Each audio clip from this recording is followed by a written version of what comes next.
भावना लेके आए ने ਉਹ ਇਸ ਮੰਚ ਤੋਂ ਹੁਣ ਸਾਂਝਾ ਕਰਨਗੇ। मैं बेनती करदा देश के प्रधानमंत्री श्री नरेंद्र मोदी जी ਨੂੰ कृपया करके ਉਹ ਸੰਗਤਾਂ ਨੂੰ संबोधित करना। मैं संगतां ਨੂੰ बेनती करदा संगत जी मैं फिर कहां गुरु तेग बहादुर साहब जी की कृपा ये अलाही बाणी ये मेरे मालिक वालों बनाया गया ऐसा अद्भुत नज़ारा दुनिया च नहीं देखने को दोबारा मिलना। प्रधानमंत्री जी तुहाडे नाल गल करन जा रहे जकारियां दे रूप अंदर स्वागत करियो जे बोले सोनिया। सत श्री अकाल। वाहेगुरु जी का खालसा वाहेगुरु जी की फतह।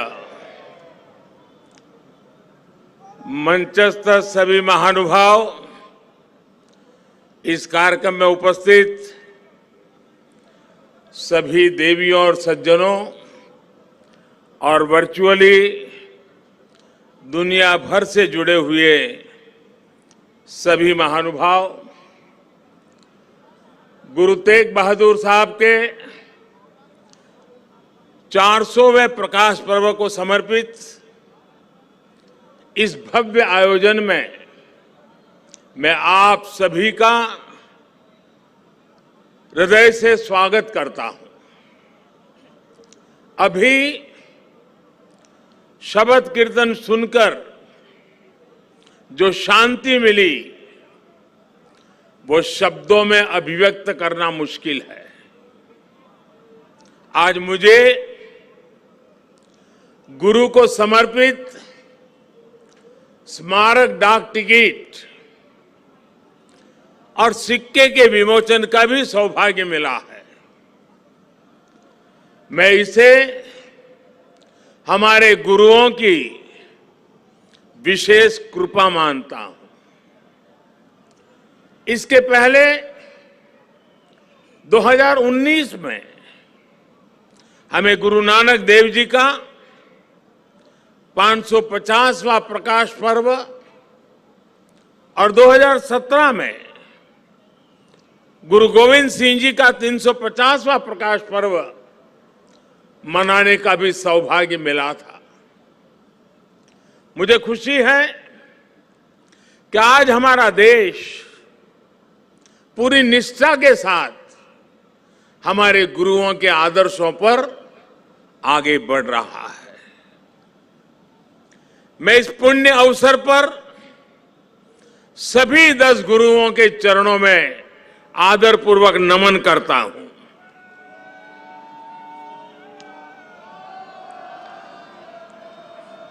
आप सभी को, सभी देशवासियों को और पूरी दुनिया में गुरुवाणी में आस्था रखने वाले सभी लोगों को मैं प्रकाश पर्व की हार्दिक बधाई देता हूं। साथियों, ये लाल किला कितने ही अहम कालखंडों का साक्षी रहा है। इस किले ने गुरु तेग बहादुर साहब की शहादत को भी देखा है और देश के लिए मर मिटने वाले लोगों के हौसले को भी परखा है। आजादी के बाद के 75 वर्षों में भारत के कितने ही सपनों की गूंज यहां से प्रतिध्वनित हुई है। इसलिए आजादी के अमृत महोत्सव के दौरान लाल किले पर हो रहा ये आयोजन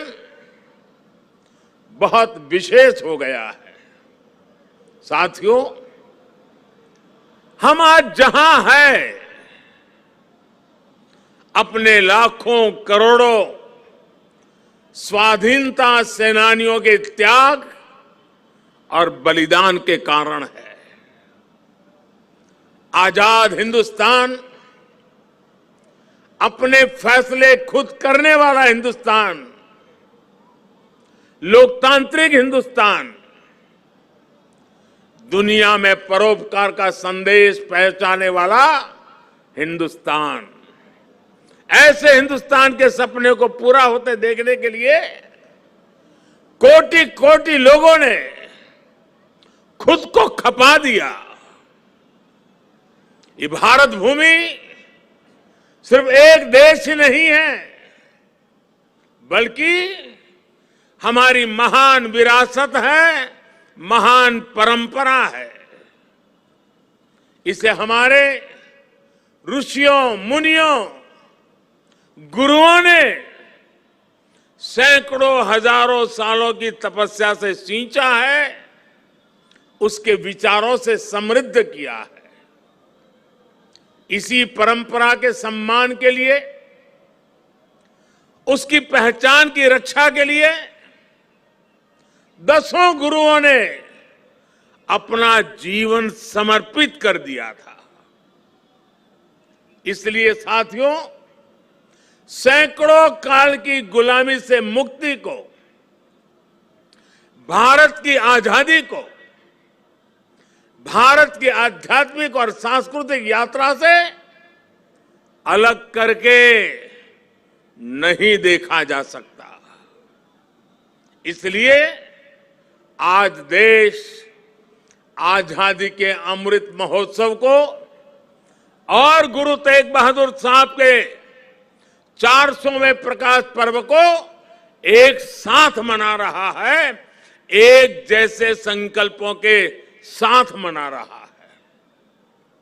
साथियों, हमारे गुरुओं ने हमेशा ज्ञान और अध्यात्म के साथ ही समाज और संस्कृति की जिम्मेदारी उठाई। उन्होंने शक्ति को सेवा का माध्यम बनाया। जब गुरु तेग बहादुर साहब का जन्म हुआ था, तो गुरु पिता ने कहा था, दिन रक्ष संकट हरण, दिन रक्ष संकट हरण, यानी ये बालक एक महान आत्मा है, ये दिन दुखियों की रक्षा करने वाला, संकट को हरने वाला है। इसलिए श्री हरगोविंद साहब ने उनका नाम त्यागमल रखा। यही त्याग गुरु तेग बहादुर साहब ने अपने जीवन में चरितार्थ भी करके दिखाया। गुरु गोविंद सिंह जी ने तो उनके बारे में लिखा है, तेग बहादुर सिमरिये घर नौ निधि आवे धाई, सब थाई होई सहाय। अर्थात गुरु तेग बहादुर जी के सुमिरन से ही सभी सिद्धियां अपने आप प्रकट होने लगती हैं। गुरु तेग बहादुर जी का ऐसा अद्भुत आध्यात्मिक व्यक्तित्व था, वो ऐसी विलक्षण प्रतिभा के धनी थे। साथियों, यहां लाल किले के पास, यहीं पर गुरु तेग बहादुर जी के अमर बलिदान का प्रतीक गुरुद्वारा शीशगंज साहब भी है। ये पवित्र गुरुद्वारा हमें याद दिलाता है कि हमारी महान संस्कृति की रक्षा के लिए गुरु तेग बहादुर जी का बलिदान कितना बड़ा था। उस समय देश में मजहबी कट्टरता की आंधी आई थी। धर्म को दर्शन, विज्ञान और आत्मशोध का विषय मानने वाले हमारे हिंदुस्तान के सामने ऐसे लोग थे जिन्होंने धर्म के नाम पर हिंसा और अत्याचार की पराकाष्ठा कर दी थी। उस समय भारत को अपनी पहचान बचाने के लिए एक बड़ी उम्मीद गुरु तेग बहादुर साहब के रूप में दिखी थी।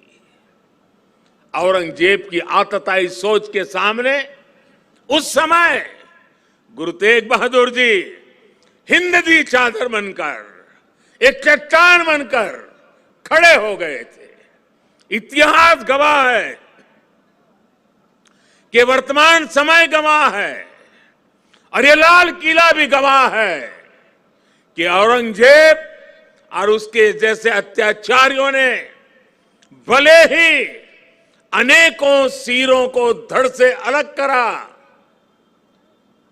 लेकिन हमारी आस्था को वो हमसे अलग नहीं कर सका। गुरु तेग बहादुर जी के बलिदान ने भारत की अनेकों पीढ़ियों को अपनी संस्कृति की मर्यादा की रक्षा के लिए, उसके मान सम्मान के लिए जीने और मर मिट जाने की प्रेरणा दी है। बड़ी बड़ी सत्ताएं मिट गई, बड़े बड़े तूफान शांत हो गए, लेकिन भारत आज भी अमर खड़ा है। भारत आगे बढ़ रहा है। आज एक बार फिर दुनिया भारत की तरफ देख रही है। मानवता के मार्ग पर पथ प्रदर्शन की उम्मीद कर रही है। गुरु तेग बहादुर जी का आशीर्वाद हम नए भारत के आभामंडल में हर और महसूस कर सकते हैं। भाइयों और बहनों, हमारे यहां हर कालखंड में जब जब नई चुनौतियां खड़ी होती है तो कोई न कोई महान आत्मा इस पुरातन देश को नए रास्ते दिखाकर दिशा देती है। भारत का हर क्षेत्र, हर कोना हमारे गुरुओं के प्रभाव और ज्ञान से रोशन रहा है। गुरु नानक देव जी ने पूरे देश को एक सूत्र में पिरोया। गुरु तेग बहादुर जी के अनुयायी हर तरफ हुए। पटना में पटना साहिब और दिल्ली में रकाबगंज साहिब, हमें हर जगह गुरुओं के ज्ञान और आशीर्वाद के रूप में एक भारत के दर्शन होते हैं। भाइयों और बहनों, मैं अपनी सरकार का सौभाग्य मानता हूं कि उसे गुरुओं की सेवा के लिए इतना कुछ करने का अवसर मिल रहा है। पिछले वर्ष ही हमारी सरकार ने साहिबजादों के महान बलिदान की स्मृति में 26 दिसंबर को वीर बाल दिवस मनाने का निर्णय किया है। सिख परंपरा के तीर्थों को जोड़ने के लिए भी हमारी सरकार निरंतर प्रयास कर रही है। जिस करतारपुर साहिब कॉरिडोर की दशकों से प्रतीक्षा की जा रही थी, उसका निर्माण करके हमारी सरकार ने गुरु सेवा के लिए अपनी प्रतिबद्धता दिखाई है। हमारी सरकार ने पटना साहिब समेत गुरु गोविंद सिंह जी से जुड़े स्थानों पर रेल सुविधाओं का आधुनिकीकरण भी किया है। हम स्वदेश दर्शन योजना के जरिए पंजाब में आनंदपुर साहिब और अमृतसर में अमृतसर साहिब समेत सभी प्रमुख स्थानों को जोड़कर एक तीर्थ सर्किट भी बना रहे हैं। उत्तराखंड में हेमकुंड साहिब के लिए रोपवे बनाने का काम अभी आगे बढ़ रहा है। साथियों, श्री गुरु ग्रंथ साहिब जी हमारे लिए आत्म कल्याण के पथ प्रदर्शक के साथ साथ भारत की विविधता और एकता का जीवंत स्वरूप भी है। इसलिए जब अफगानिस्तान में संकट पैदा होता है, हमारे पवित्र गुरु ग्रंथ साहिब के स्वरूपों को लाने का प्रश्न खड़ा होता है, तो भारत सरकार पूरी ताकत लगा देती है। हम न केवल गुरु ग्रंथ साहिब के स्वरूप को पूरे सम्मान के साथ शीर्ष पर रखकर लाते हैं, बल्कि संकट में फंसे अपने सिख भाइयों को भी बचाते हैं। नागरिकता संशोधन कानून ने पड़ोसी देशों से आए सिख और अल्पसंख्यक परिवारों को देश की नागरिकता मिलने का रास्ता साफ किया है।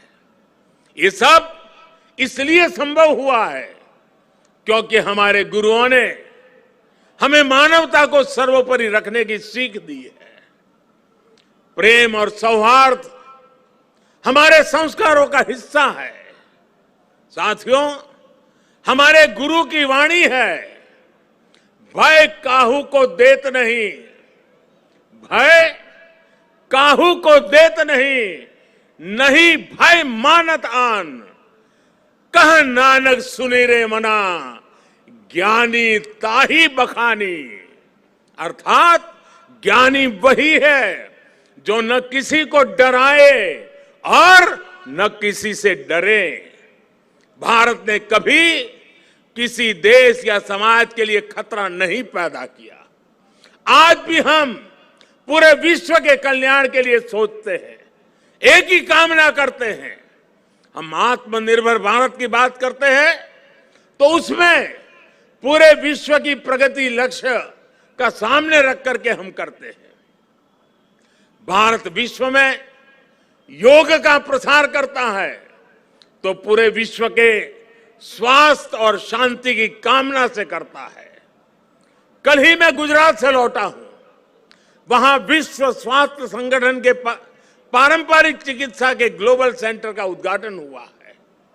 अब भारत विश्व के कोने कोने तक पारंपरिक चिकित्सा का लाभ पहुंचाएगा, लोगों के स्वास्थ्य को सुधारने में अहम भूमिका निभाएगा। साथियों, आज का भारत वैश्विक द्वंद्वों के बीच भी पूरी स्थिरता के साथ शांति के लिए प्रयास करता है, काम करता है। और भारत अपनी देश की रक्षा सुरक्षा के लिए भी आज उतनी ही दृढ़ता से अटल है। हमारे सामने गुरुओं की दी गई हुई महान सिख परंपरा है। पुरानी सोच, पुरानी रूढ़ियों को किनारे हटाकर गुरुओं ने नए विचार सामने रखे। उनके शिष्यों ने उन्हें अपनाया, उन्हें सीखा। नई सोच का ये सामाजिक अभियान एक वैचारिक इनोवेशन था। इसलिए नई सोच, सतत परिश्रम और 100% समर्पण, ये आज भी हमारे सिख समाज की पहचान है। आजादी के अमृत महोत्सव में आज देश का भी यही संकल्प है। हमें अपनी पहचान पर गर्व करना है, हमें लोकल पर गर्व करना है, आत्मनिर्भर भारत का निर्माण करना है। हमें एक ऐसा भारत बनाना है जिसका सामर्थ्य दुनिया देखे, जो दुनिया को नई ऊंचाई पर ले जाए। देश का विकास, देश की तेज प्रगति, ये हम सबका कर्तव्य है। इसके लिए सबके प्रयास की जरूरत है। मुझे पूरा भरोसा है कि गुरुओं के आशीर्वाद से भारत अपने गौरव के शिखर तक पहुंचेगा। जब हम आजादी के 100 साल मनाएंगे तो एक नया भारत हमारे सामने होगा। गुरु तेग बहादुर जी कहते थे, साधो साधो गोविंद के गुण गाओ, मानस जन्म अमोल कपायो, व्यर्था काहे गवाऊं। इसी भावना के साथ हमें अपने जीवन का प्रत्येक क्षण देश के लिए लगाना है, देश के लिए समर्पित कर देना है। हम सभी मिलकर देश को विकास की नई ऊंचाई पर ले जाएंगे। इसी विश्वास के साथ आप सभी को एक बार फिर हार्दिक शुभकामनाएं देता हूं। वाहेगुरु जी का खालसा, फतेह।